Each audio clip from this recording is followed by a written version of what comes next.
Greetings, everyone. It's the All You Can Geek Moviecast, episode 552. I'm your host tonight, Corey Feinsod. With me is Mike Saniti.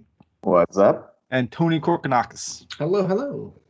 Absent is Jim. He is unfortunately out of power. His little storm went through, just blew things around, and unfortunately he did not come back. We were fortunate enough to not have a problem with that, but Jim was blown away by he's out of here.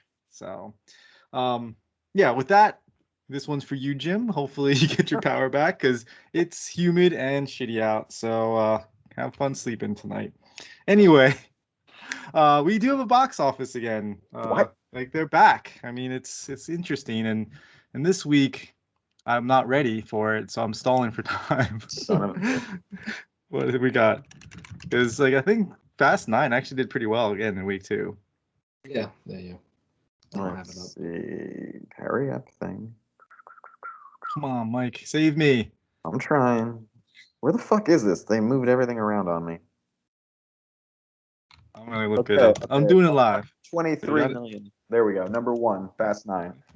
23 million. Not bad. Number 2, The Boss Baby Family something. 16 million.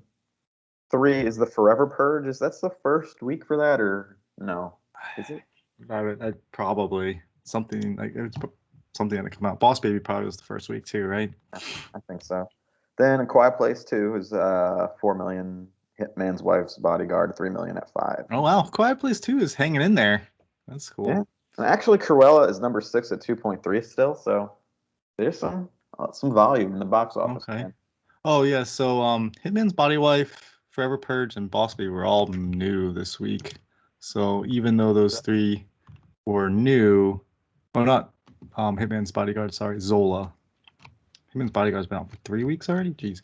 Anyway, those 2 and 3 were new releases.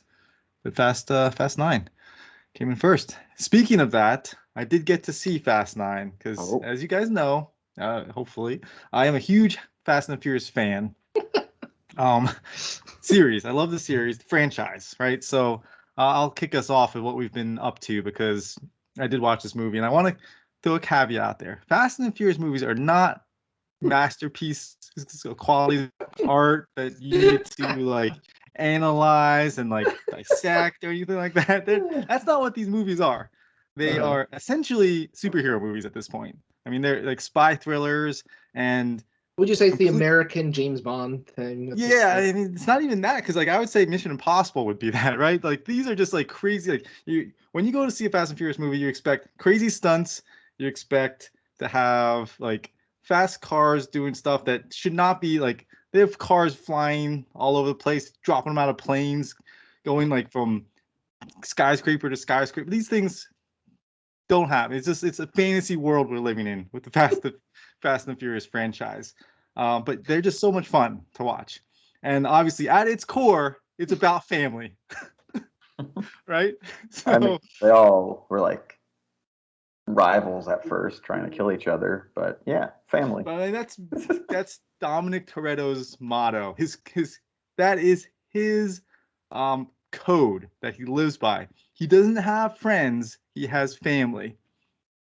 Okay. With that said, Fast 9 takes a big shit on that fucking core storyline, and it pissed me off so much. Oh no!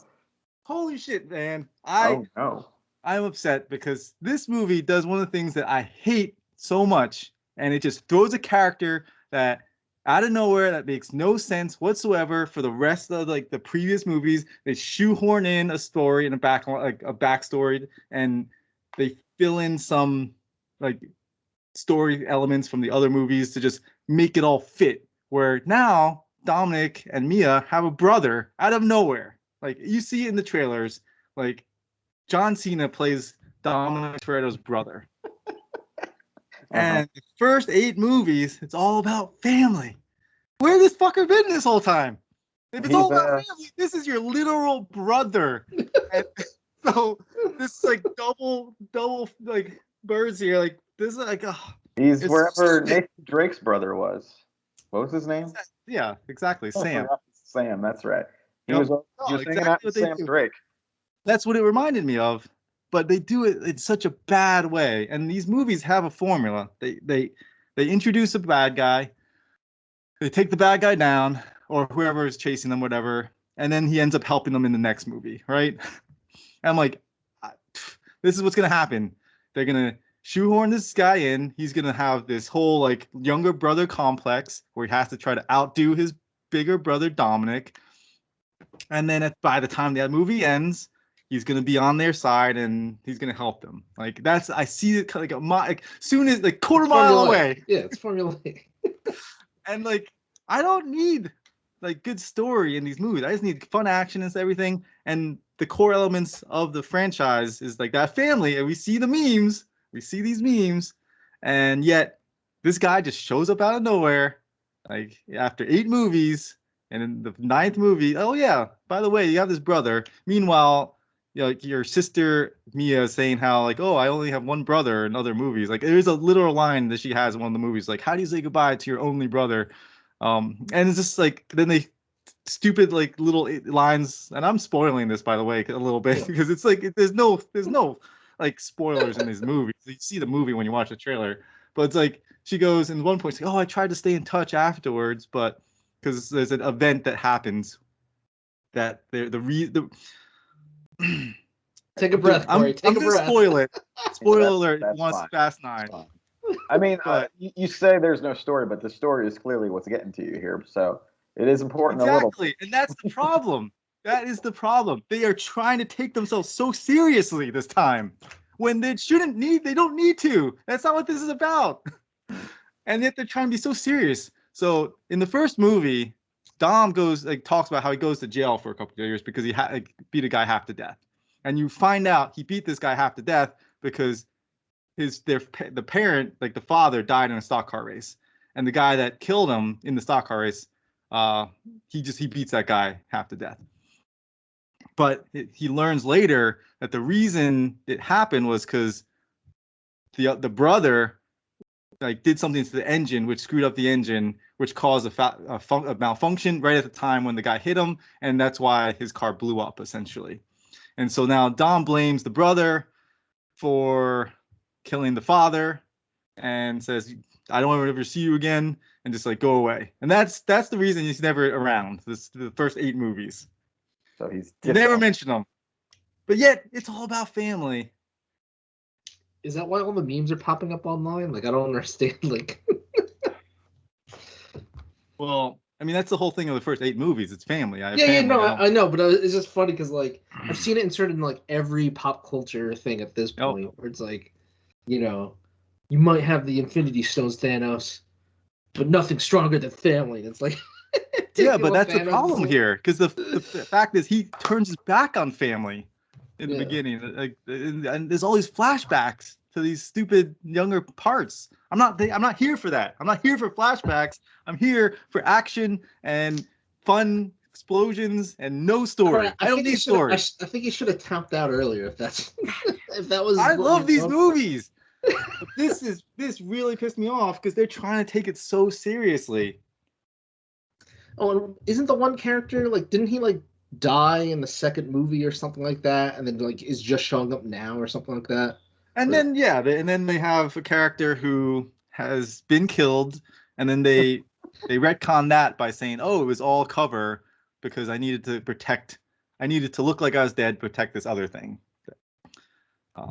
So yeah, a lot of just like out of nowhere, we're just gonna retcon this stuff and we're just gonna pull things in because why not? So it's a comic. But at the same time, it is. No, absolutely. But at the same time, you don't need this. You don't need to have all this story. You don't need to have all this. Like, you don't need all of this crap. That's not what this movie is supposed to be for me.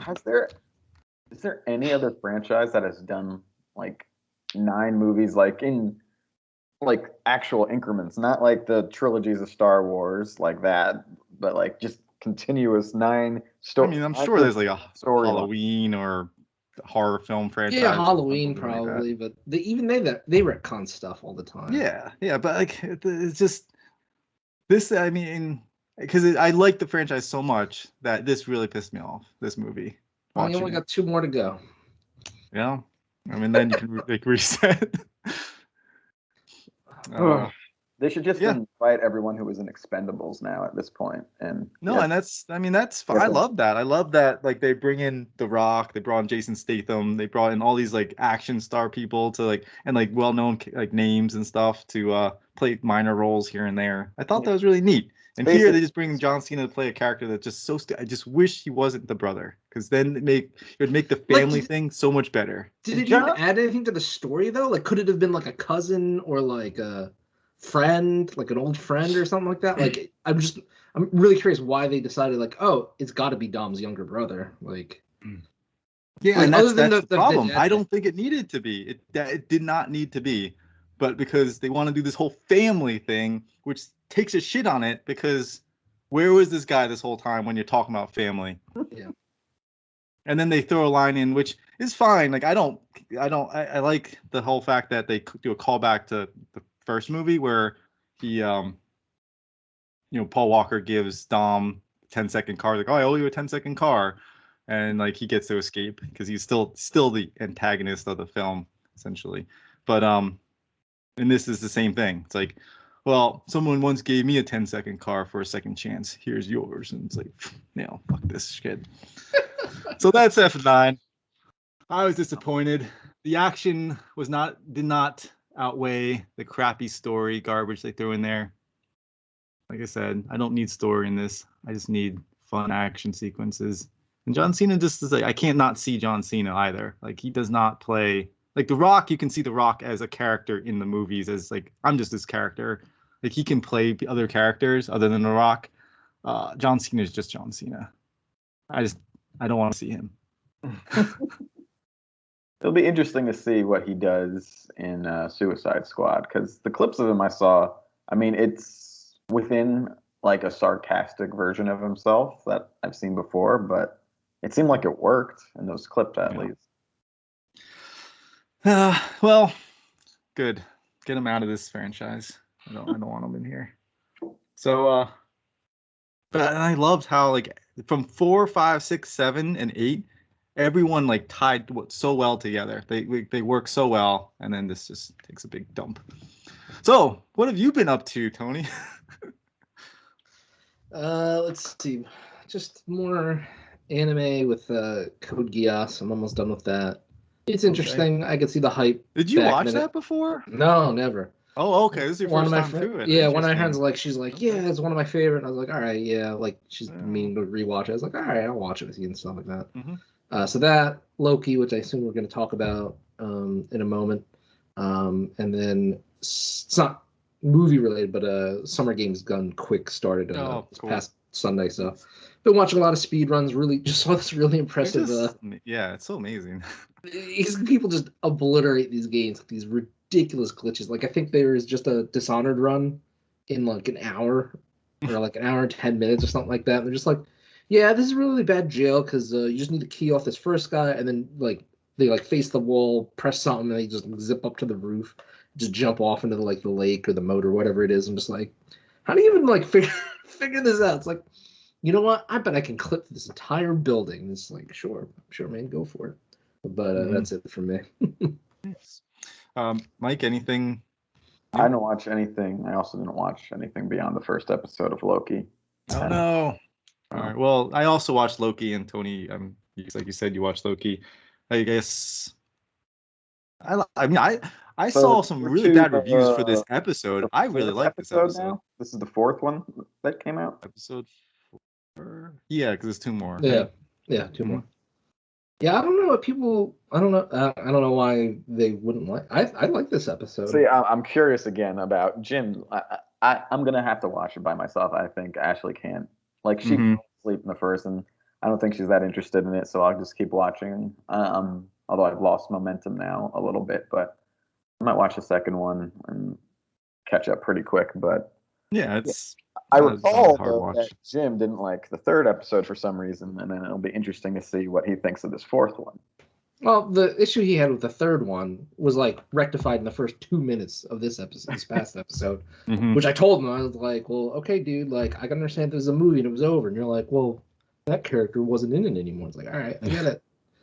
It's one episode, bud. Calm down. Yeah. It wasn't even a full episode. It was like half an episode. There was a lot that happened in this episode. Yeah. A long. Yeah, a like lot. I wasn't expecting like this some of the stuff that happened. I was like, oh, I figured this was Well, gonna be even more drawn out. But okay. This is you said 6 episodes, right?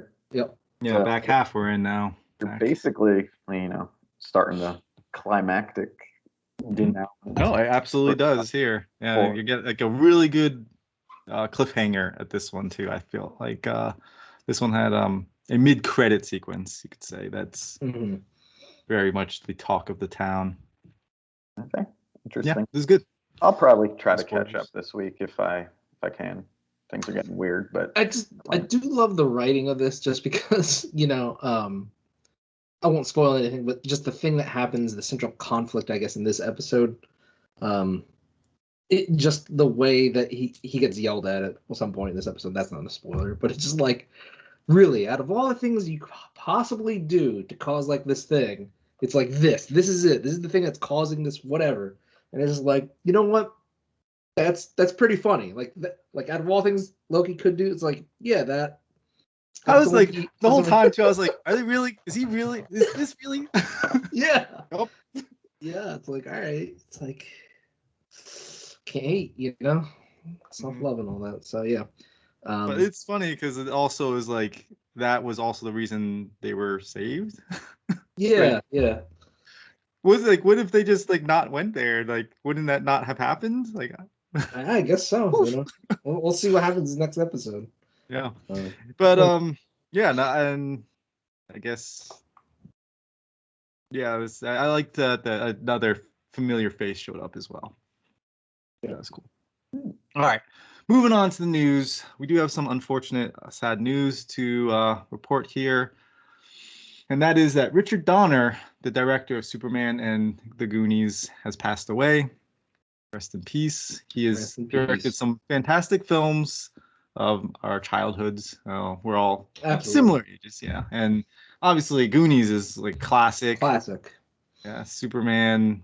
You really got the Yeah, one of the Clark first. and Christopher Reeves. I mean, that's iconic. So Mm-hmm. yep, and a Lethal Weapon too. Lethal Weapon, yeah. Not too TOO and Yeah.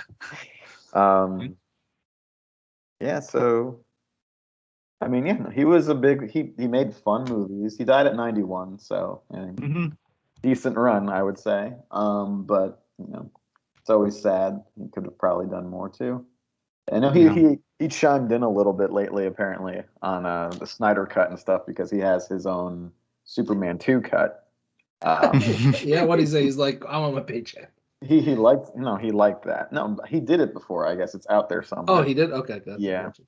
I don't know Yeah. where because no one, it's not the same climate, I guess, but hmm somewhere out there. Yeah, look, this is stuff for me. His biggest stuff is a little before my time, but this is stuff I see on like TV going forward, and there's sequels like, I've seen Superman, I've seen Goonies, but never like theatrically. I've seen them a couple times, and the Lethal Weapon, maybe because they had all the sequels going forward, like that's something I've gone back to a little bit more.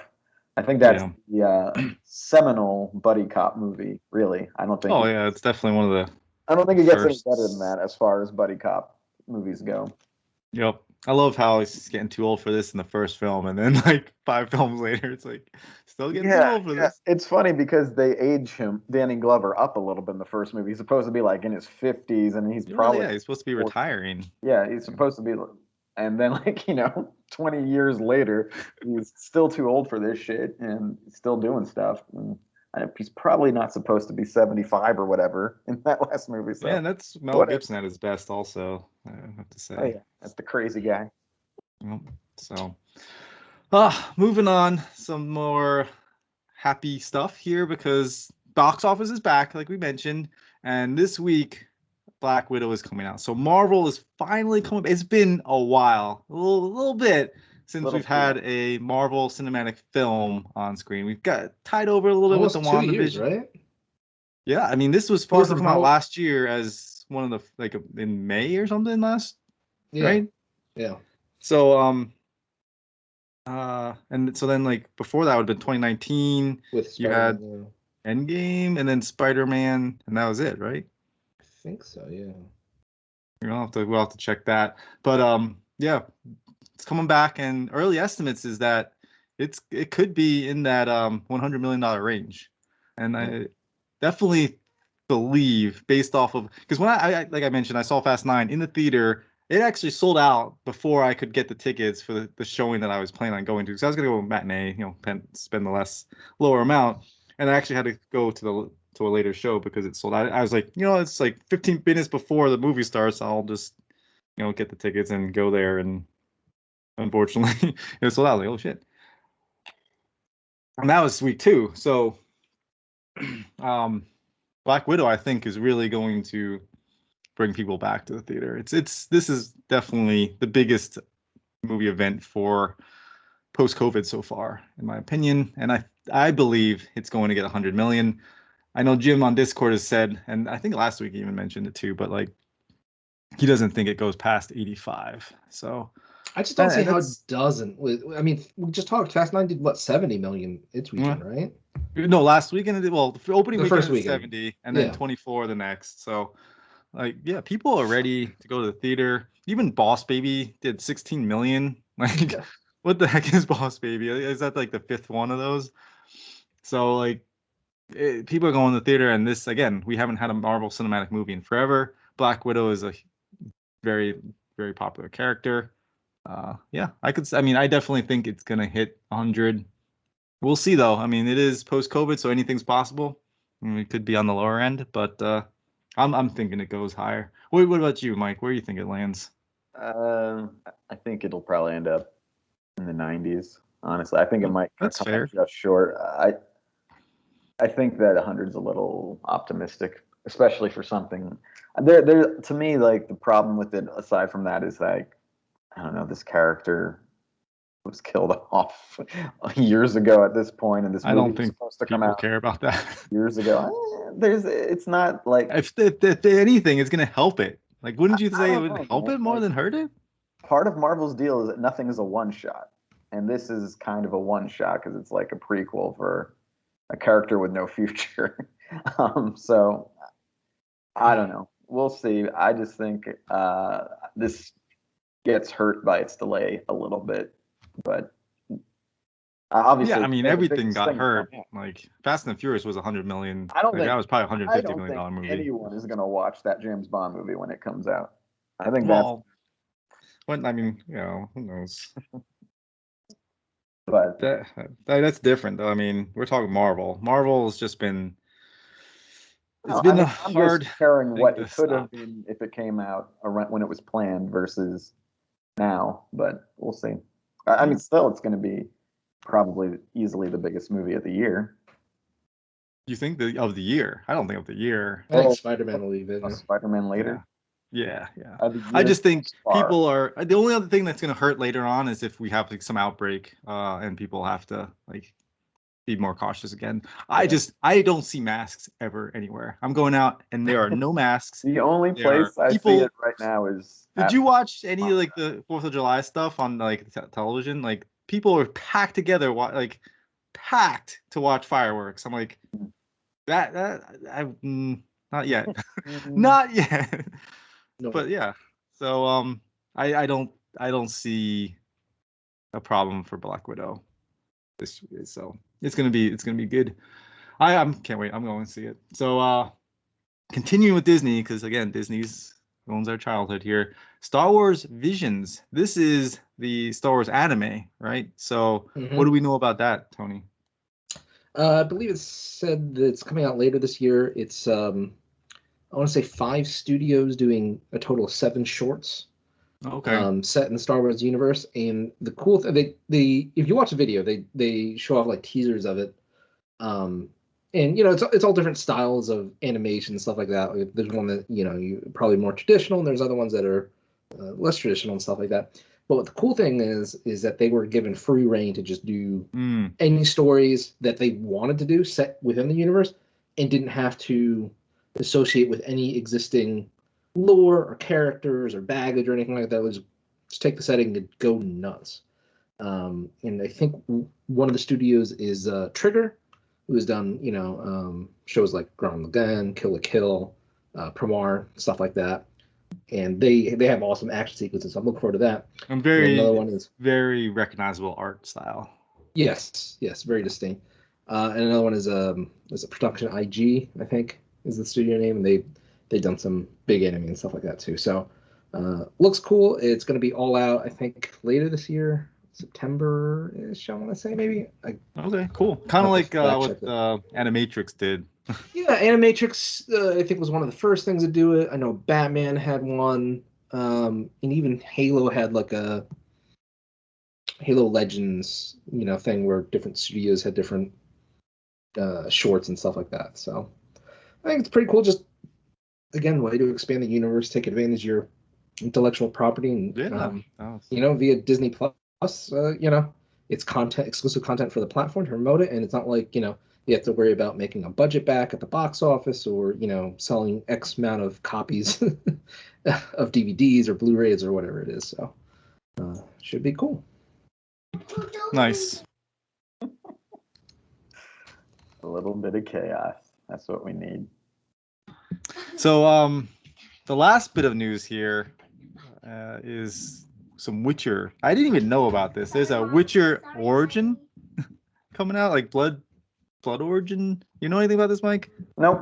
Is this a book, of a movie, a handheld thing, a mobile thing? I mean, I don't know what it is.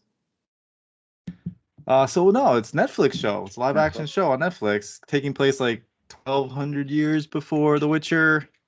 And it's gonna be it has Michelle Yeoh in it. Okay. How about it's also gonna have like some some of the the showrunner is gonna be a consultant, like the showrunner of the Witcher. Well, I don't know. So no, I didn't know about this myself, but I don't know. When you make something so far ahead in the universe, it kind of almost doesn't matter to me. Also, we've been waiting so long for the other season of this. It's just like, are we really ready to work on spinoffs? We have 8 episodes so far in like 2.5 years. But whatever.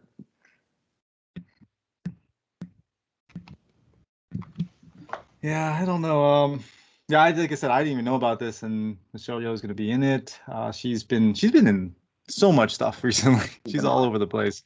But it's a 6-part live action limited series, and looks like it takes place, I think they said 1,200 years before the world of Witcher. Yeah, it's supposed to be a Netflix thing, so we'll see. Like I said, I would like to see more of the other show and have that get built up a little bit. But Witcher was so popular, I don't see why they wouldn't keep doing more stuff with it.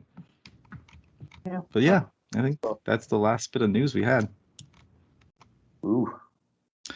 So that will do it for the movie cast. Mm-hmm. Unfortunately, Jim couldn't make it this week, but we're looking forward to seeing Black Widow this weekend. Have some, we'll report on it next week. But let us know if you have any questions or comments. Feel free to send us email at allyoucangeek@gmail.com. Like us on Facebook. Follow us on Twitter. We also have our YouTube channel, which you can just comment there. We'll try to respond. And anything you guys send us, we'll try to get on air and discuss it here as well. Stay tuned. We will have a games cast this week as well. We're going to be getting into that next. Take care.